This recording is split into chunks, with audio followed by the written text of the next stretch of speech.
All right, here we are now, episode number 61 of the Oklahoma Weather Show.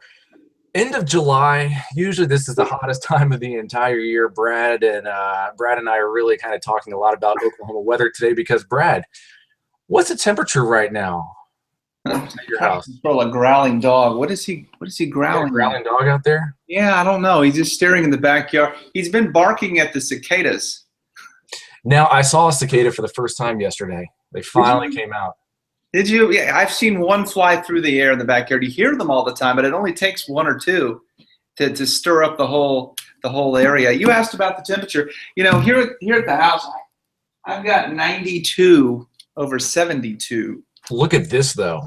I mean, here we are. You know, statistically, this is the hottest week of the entire year. End of July, beginning of August. That doesn't look anything like summer. Look at the Panhandle. 70s. Yeah, well, there's that cool front. Boy, I'm really looking forward to that cold front. Oh my gosh, yeah. I mean, 70s? Usually during this time of year, it's supposed to be like 95 degrees every single day. You know, Brad, I was thinking that if we were going to hit 100 degrees, it was going to be today. I really thought today was going to be the day we hit 100. Get a little bit of Is this the same cool front that brought the snow to Wyoming and Montana yesterday? Yes, I saw Big Sky tweeted out some pictures. You know, all of a sudden that Christmas trip that I booked doesn't quite seem so bad anymore. You kind of need a little bit of motivation when you're getting at least you know, going into planning a trip 6 months in advance. But getting a little bit of snow in the summer season, it's pretty good. It's nice, you know, and it really makes you long for the snow this time of year too, when you're just baking and I actually think the heat. You know, I've always thought the community suffers from seasonal affective disorder in the wintertime. That's when it's dark early, you're not really going outside, not a lot of vitamin D. I think it can happen in the summer too, because you're still not going outside to enjoy the outdoors and still not getting the sun, which gives us vitamin D. So I'm personally just, you know, you're just kind of like, you know, not all that excited about things. Not that I'm depressed. Maybe I'm depressed. Maybe I'm really sad. Maybe, you know, maybe I need to go talk to someone. But no, it's like you're just tired of being cooped up indoors because it's not fun outside. You know, I'm right there with you. You know, I don't walk the dogs as much as I usually do during this time of the year. Usually it's really early in the morning or really late in the evening. But yeah, you know, I mean, I need to get outside. Actually, I saw this picture. This right here is amazing. We're just going to show a lot of pictures on this show today. So this is snow. Remember in Buffalo when we got all that snow back in the last year, and they just piled it up? There's still snow piles in Buffalo. Now dirt has actually blown up on it, and then grass started to grow up on top of these snow piles. But if you look real close, you can actually see some little white spots of snow coming through. So isn't that amazing? That is still snow up in Buffalo. I know. I've never seen a snow pile have grass grow up on it. It makes me wonder that if when they scooped up the snow, you know how sometimes when they plow a street or an area, they also plow up some of the grass too? Yeah. So if you got a lot of the dirt and grass, you know, I guess that would still settle on top of the snow, and then if it's been wet, it's going to grow. Yeah, some seeds in there. Yeah, tundra now. You know, that's pretty great. There's some really just weird pictures coming out on social media this week with the weather. You know, I mean, it's been snowing in Jackson Hole. It's snowing in Big Sky. There's still snow stuck on the ground in Buffalo. There's grass coming out, and then, you know, we have earthquakes going on. You know, that video that you posted on your Facebook page of the earthquake was some amazing stuff. You know, that was, we had a 4.5 on what day was that? Monday. Monday? It was Monday. 4.3, or greater quakes on Monday in Crescent, which is 20 miles north of OKC, for those knowing. And that's the strongest earthquake since Bedlam of 2013. 4.6, 4.7 near Arcadia Lake area, I believe, near Edmond. Then, and we haven't had but some 3s and 4s and a whole bunch of them. Now, what the biggest takeaway out of this is the I think coming yesterday, the news was some oil and gas rigs Yep. have decided, and they say voluntarily, shut down their injection because the whole debate has been injection wells causing earthquakes, not fracking, not the drilling, but putting the wastewater back in. That is what many say cause the injection, the earthquakes. So these oil companies voluntarily shut these wells down. You know, that was a pretty big deal yesterday. Even my dad sent me a text message and said, "Hey, I heard there's a lot of shaking going on out there. What's going on?" And I actually felt him. You know, I don't really feel much, hardly any of the earthquakes. Maybe less than 1% of all the earthquakes are really ever felt down, you know, South OKC, Moore, Norman. But I remember getting into my car on Monday, and it sounded like a big gust of wind was shaking our garage. You know, the garage door was just shaking. And I remember looked at the wind. I was like, it's not that windy out there. And it took me a little bit of time before I actually realized. I was like, oh, that must have been an earthquake. Because once I got into work and I got onto Twitter, and all of a sudden, you know, I had like, you know, 25 plus new notifications. But yeah, even I felt them down here, and I know you up in Edmond. I mean, you feel them a lot more than really anyone else, it seems. And, you know, Edmond gets a lot of them. I guess I'm probably 15, 18 miles north of you. Sounds about Yeah, right? as a crow flies, I'd say Okay. so. Yeah. And you know, it's amazing how much they decrease in the waves decrease from here to more. But you know, 4.5, yeah, you're definitely going to feel that. I think the report was, I had a whole bunch of people chime in on Facebook and just asking, did you feel it? People from Wichita, Kansas, to Norman, to Fort Smith, Arkansas, and all the way over to Woodward. So that's a huge expanse. So I guess with a 4.5, I remember there was a 4.7 near Wichita earlier this year, and I felt that here at the house. Really? You didn't? I didn't hear the initial pulse wave, which I believe that's called the P wave, which is that initial boom. It kind of sounds like a clap of thunder, and then you get the side to side S wave motions. I didn't hear that with the 4.7 earlier this year because it was too far from the epicenter. But immediately I was just laying on the couch trying to take a nap and was being rocked to sleep.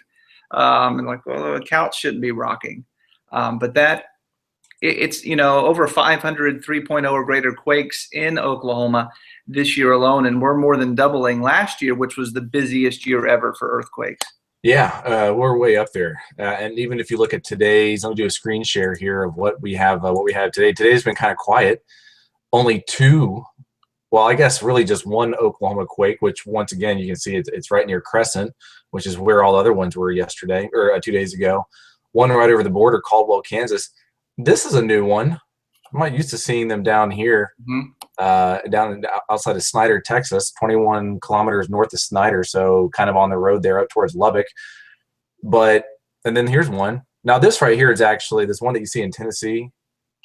That's along the what is that? The Madrid fault line. Yeah, that's the Mississippi River right there, isn't it? Yeah. And I think there's a fault line that used to run the Madrid fault line, I want to say is what it's called.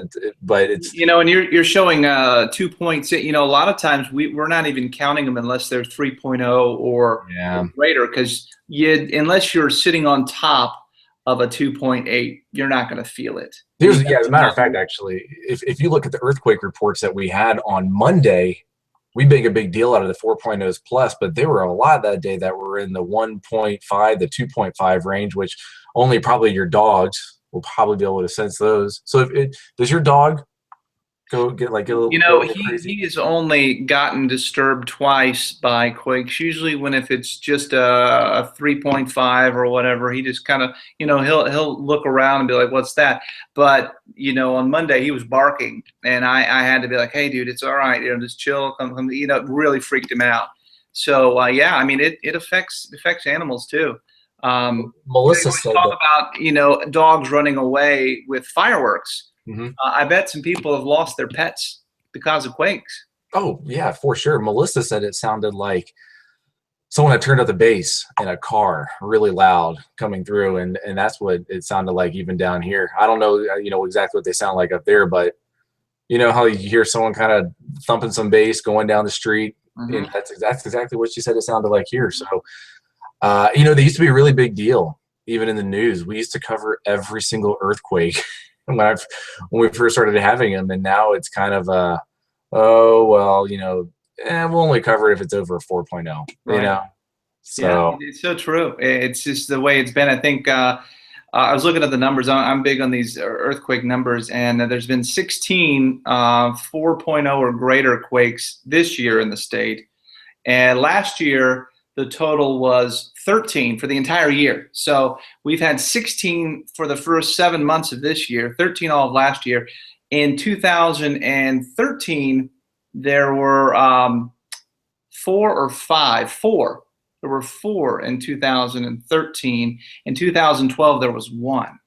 really, So almost exponentially increasing with the. And I'm becoming more concerned from the 4.0 or greater quakes, as we had Austin Holland on here from OU, and I don't believe he's with the OU seismology anymore. Oklahoma Geological Survey. It would be the name of it. But he was saying, and I know this has been published a lot, but every 10 3.0 or greater quakes you have, there will be one 4.0, and every 10 4.0s there'll be a 5.0. Now I dug into that, and I crunched all of the numbers from 3.0 to 4.0, and it actually came out to be, as far as we go, it was more like 20 or 25 to 1. okay. And what was creepy about that, Damon, is it maintained that exact same pattern year over year as we've been increasing. So what I found was, okay, if we have 16 4.0s now, once we hit that 20 4.0s, on this pace will be here later this year around Christmas time, there will be a 5.0. You know what? So here's an even deeper thought, though. Are all of these earthquakes, are they forequakes? Is this the build up to something different? If you look back even at some of the bigger earthquakes that we've had in the last 4 or 5 years, it always seems that there's been a swarm of kind of forequakes or prequakes, if you will. So is this kind of an earthquake warning system that we have out here, where we get these smaller ones ahead of something bigger? That's a great point, and people watching this may also say right now, I thought these guys were meteorologists, not seismologists or geologists. But when it comes to earthquakes at a TV station, who would you rather talk about it? Would you rather it be a reporter or a news anchor, or the meteorologist who studies the science and has the science brain? So I think for us, since we've been living through hundreds and hundreds of earthquakes the last few years, we've really become pretty knowledgeable, believe it or not. I now know how to read that seismograph that we have in the Weather Center, only because we watch it all the time, not because you open up the manual, but we're able to see, when you look at that block, about how big and how long it lasted, and pretty close to where it's centered. So, that's one of I think we've just learned so much about them. Well, and especially nowadays, in the way that the media has kind of evolved and has transitioned, is that while we are meteorologists, we're more so station scientists. We get asked to do a number of things under the umbrella of science. If we're going to talk about, let's say, fall colors and the leaves are changing, well, technically you probably would want to talk to a biologist about that. You want to talk about earthquakes, well, you probably talk to a geologist about that. Or you want to talk about something going on in the ocean, you talk to an oceanographer. But as a meteorologist now, Brad, we are station scientists. That's what we are. So so we really have kind of become more of the well-rounded experts. And you kind of look at even today. Okay, let's play a game here, Brad. Strongest earthquake in North America today. How strong do you think it's been? Well, I know there was one near Mount Redoubt in Alaska yesterday evening. Yep. So that's the one, I guess, in the last 24 hours. Okay. So, which I remember Mount Redoubt because that's the volcano, actually. Mhm. You may remember. Yeah, there you go. Yep. That was, I want to say this thing erupted a few years ago. Do you remember Redoubt? Because I just remember the name of it. I don't. Okay, this volcano erupted a few years ago. We can probably just go to Google and search it in. So to have a 6.3 at an active volcano, you have to say, hey, is this thing getting ready to blow its top again? Who knows? I mean, I don't know. Speaking of volcanoes, actually, while we're looking at this, so next week, gonna go on do a little bit of vacation. Yeah, you're headed way out of town, aren't you? Yeah, headed Where down. are you Actually, going exactly? we're going down to Costa Rica, and actually, we are going to go check out some volcanoes. Now, it Now, appears that this they is haven't had any fascinating. shaking going on down there. So, okay, so you're leaving next week. You're going to Costa Rica. How long of a flight is that? It's we stop in Dallas, and it's like a 3-hour flight. Basically, you just kind of cut right across Mexico, and then come down here to Costa Rica. But there's a volcano that we're going to be hanging out at, but nothing's shaking around there, and obviously it's probably, I'm guessing it's dormant. Maybe, I don't know. I haven't really researched it a whole lot, but at least I don't see any earthquakes happening down in that area. Yeah. I'm a little concerned. You know, I'm seeing a lot of these people with their drone videos over volcanoes, and you know that some of that coming in is so fascinating, just to be able to get the view that you can see from the air that you've never been able to see before. I know Good Morning America did a whole special on drones, and they had some of the most fantastic video flying over volcanoes. Let me do something like that. I know. Well, we're gonna go zip lining. Okay. And What do you do to strap Avery to you? Because she's going with you, right? she is coming with us. Actually, so this is embarrassing. I gotta sneeze. I have sorry. You know, I bite my top lip. There's like bite it. I gotta sneeze really. Okay. Well, I've never had. You know what? I've never had a moment on TV where I've had to sneeze. Well, work this one out then. Otherwise, I think it's gone. Grandma and Grandpa are gonna come along. Oh, okay. So they'll hang out with Avery while Melissa and I are gonna be doing some zip lining. Hey, so hey, yeah, you could just strap her right to you. I mean, Avery's what, 4 months old now? She'll be 6. It'll be 6 months. Wow, that might be getting a little big. I remember when Emerson was 3 or 4 months old. I went to Mesa Verde National Park, and there is one of the alcoves that you climb down into, because these the Native Americans, and they were the Ute Indian tribe. Okay. Is it the Ute? I believe it's the Ute. They built into sandstone rock cliffs in the alcoves. In order to get down to this one, you had to climb down this really large ladder on the side of a cliff. And I remember I had Emerson strapped to me. And no kidding. This, I was extra cautious, just digging in. I'm like, Dad of the year, man. Well, nobody said anything, but the baby doesn't care. You take a baby in one of those sling sacks and go in front of you, they're good. Oh yeah. Right. It's back in the womb again, That's this time. Melissa likes to have those baby wraps. Just wrap her up real snug like a burrito, just like right up against the chest. Hey, random, since I almost sneezed and it kind of got the whole topic of I've never had to sneeze on air. Have you ever had to sneeze? It's amazing. I think it's not like we're nervous about going on air, but there's that moment where someone flips the switch in us. The lights come on and you're cued, and your little red tally light. You're like, I'm Jamie. We got some this thing. You're pointing everywhere. It's like that, a moment of adrenaline that kind of kicks in, and it's like your brain forgets to sneeze or something, because I've always had that sneeze coming on, but as soon as I'm cued, it's gone. So no, I have never seen. Now I've dropped the clicker a few times, or a couple of times. I've done that a couple times. Yeah. And, but I've never actually sneezed. Anything embarrassing that's ever happened to you on air that you're like, oh man, like you start? Oh gosh, I've had my fly down a couple times, but You know, I didn't know until afterwards. It's always a fear of mine. You're like, you stick your finger down there and you're like, okay, I'm good. You know, you're checking yourself before you go on. You're like, my tie's straight, you know, or you got your big piece of lettuce on your tooth. No, I'm a flight. But I went back and watched the air check, and you really couldn't see. And nobody said anything. You're always, your first inclination is hit up Facebook or Twitter and see if somebody says something. Someone taking a screen grab.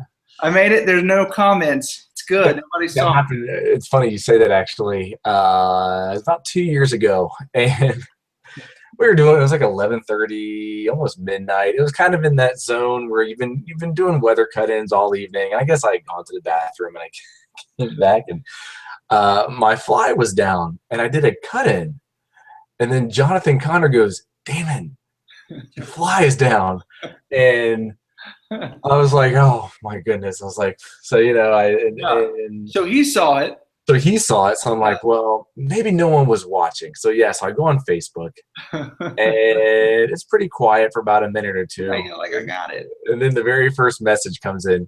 "Hey, Damon, I think you may want to check your fly. I think it was down."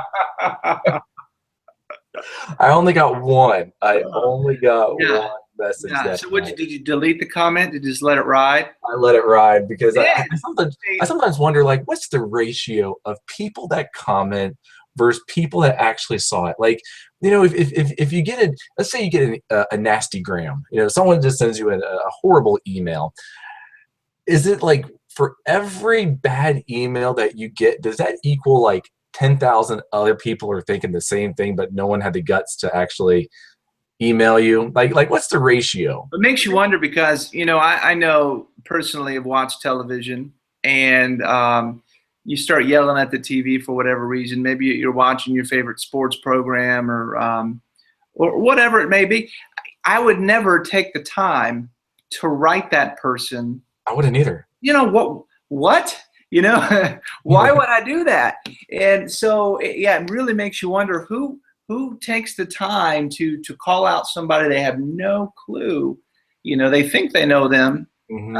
So that is an interesting, but maybe it's just us. Maybe it's like, why I'm not going to write somebody because I don't understand the two. But you know what? I do appreciate people, though, that do write in on social media. But to write a really long, you know, tear you apart message, they think they're helping you, or what? I don't know. I don't know. What do you want to add? Your summer's almost coming up to an end. You got your girl coming back soon. Oh my gosh, she comes back on Friday, Damon. My daughter's been gone since May 25th. She's seven years old, and she goes away every summer to grandparents on the East Coast, just to fill folks in. And these have been summers where I've come to love and struggle, because, you know, you miss the heck out of your kid. I mean, you really, really do. If you're not a parent, one day, folks watching, when you have a kid, you'll get this. It kind of explains why your mom and dad are so clingy. You know, you're like, "Mom, what is your deal? Gosh, it's only been a few weeks. You quit crying." But when you become a parent, you realize that connection, that bond. So I can't freaking wait. You know, I'm trying. When she walks in the door, it's like, all right, be the cool dad. You know, the back. All right, come give me a hug or something. You know, when I just want to run up to her and grab her and just be like, "Oh my gosh, oh my gosh," you know. So yeah, I can't wait. She's coming back Friday. I'm gonna take a couple days off and spend some time with the family here in town. We're gonna try to figure out what to do, because you know, they live in the Appalachian Mountains, a few thousand feet up, where it's green, and in Southwest Virginia. And I talked to my dad earlier, and it was like 83 or 84 degrees. He's like, "Oh, there's heat." Oh, crap. 83 degrees. Oh yeah. my gosh. Like crap. So, you know, it's going to be nice here on Friday. We're looking at like 88, 89. For okay. So I told them, hey, it won't be as bad. So, but yeah, you're going to Costa Rica. We kind of you're going to zip line. Yeah, zip line. We're going to hang out. We are going to hang out a little bit at the beach, but we're going to be on the Pacific Ocean, where the sand is black. Never been to a black sand beach. Is that volcanic sand? It is. That's volcanic sand. So we'll hang out there, Guanacaste, and then drive across, you know, kind of halfway across the country. We're renting a car when we get there. So me, Espanol. What side of the road do you have to drive on? You know what side of the road you have to drive on? They drive on the right. Oh, they do it the right way. No. Yeah, it's just all my signs are in Espanol, so I'll have to Oh, touch up on my Spanish. so all the world has gone so English. You know, you can always find somebody speaking English everywhere you go. Well, especially once you go to these touristy areas. I mean, we're still going to stay pretty close to touristy regions. And yeah, you mentioned, English actually, the new kind of wave of coolness, even out in Europe, is that the youth is wanting to learn English. I was looking at some places to go visit, even out in Germany, and they said, "Oh, if you come across someone that's 25 years old or younger, more than likely they understand English enough to talk to you." Now, the older generations, in Germany, they're still speaking German and all that stuff. But Have you mastered Spanish? Because a couple of years ago, a year or two ago, you were starting to post your messages in Spanish. I wanted to do Spanish, and then Telemundo came into Oklahoma City, and I figured, there's no way that I could compete with a Telemundo meteorologist. So Do they have one now though? Because I know they have them. They have a meteorologist. Mhm. I need to get up with the times. Yes, Jesus is does a pretty good job. So Okay. very good job. So I watch him a couple times when I'm flipping through. So yeah, he's their new meteorologist. He's from Miami, I believe. So Miami? yeah, this one's Miami. He's actually from Miami. Oh. So anything else you want to add? The weather's great. I think I'm gonna hit the road. I'm gonna go biking on Friday when it's only in the 80s. My gosh! So you're still here until early next? Okay, so till Tuesday. I would be afraid to get on. I haven't biked in so long. It's that initial you get back on the seat of your bike and you immediately can't feel your butt. You're just so sore down there, and it's not as. And then the next day hurts even worse. But I've been doing some P90X. Okay. Okay. I did some Insanity last week. Some Tony Horton action. I was calling you actually when I was doing some plyometrics the other day because he was talking about skiing Corbetts. Oh, no kidding. And dropping into Corbetts. What is it? Couleur? Yeah, Couleur. At Jackson. And I thought, I wonder if Damon's ever done Corbetts. No, I have not. One of these days I'm going to do it. I keep saying that this will be the year I do it. And I ski up to it. I'm like, maybe next year. So you've looked over at least. I've walked up to it. Yeah. Oh, you get vertigo. Like you get pretty going up to that. It's good that you didn't fall through it because it's kind of one of those lips, right? They're cornices. I guess. Yeah. You get this cornice, and you're not supposed to take your skis off because you can go through the cornice. You really got to actually have a good amount of snow that blows up into it, and it usually doesn't really open until late into the year. Only because, and I'll show you a screen grab right here of what we're talking about. People are saying, what is this that they're talking about? So this right here is this is all blown up into it. Oh, look at that. Jump into it. So you know what? Have you ever had the thought where you get up to one of these runs and like if I just straight line it, if I just point them straight and go, I'll be okay. But does it make you wonder, like, could I do it like that? Because when you start making your turns, that's when you get off balance. Mm-hmm. Do you fall because you're in fear? You know what I mean? Have you ever thought about it? I think you fall because gravity wants you to fall. Gravity. There is that. The older you get, your center of gravity kind of changes. Yeah. When you're a young kid, you're young and your bones don't break as easily, and I think you're just more tempted to go straight down. Yeah, gravity's not fun. But Yeah.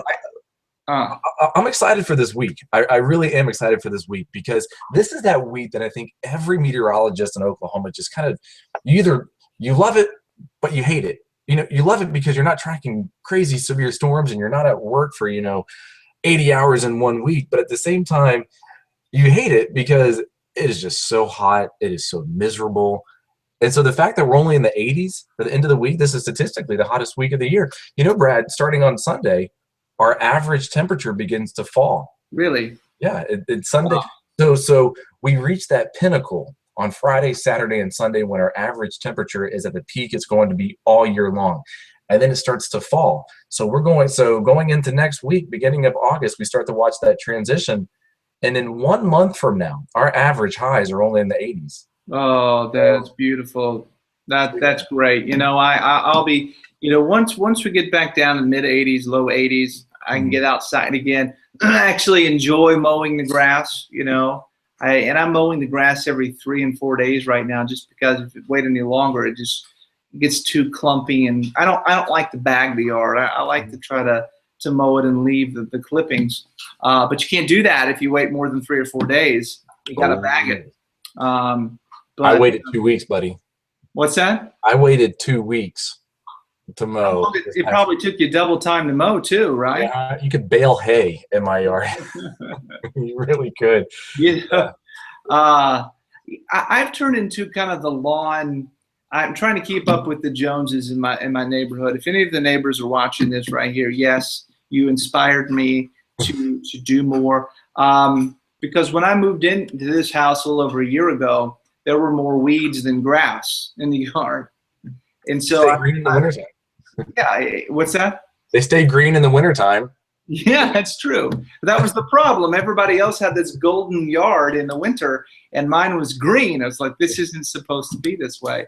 So now I've got it looking good, but it takes a lot of work. A lot of work. Yeah, especially this time of the year. So, Yeah. All right, man. Well, it's fun chatting with you. People at home that probably don't understand, why we do this. This is really the only time that Brad and I get to talk. And we let people watch us talk. I know, because Yeah. we're completely opposite schedules. Completely opposite schedules. Your mornings, I'm evenings.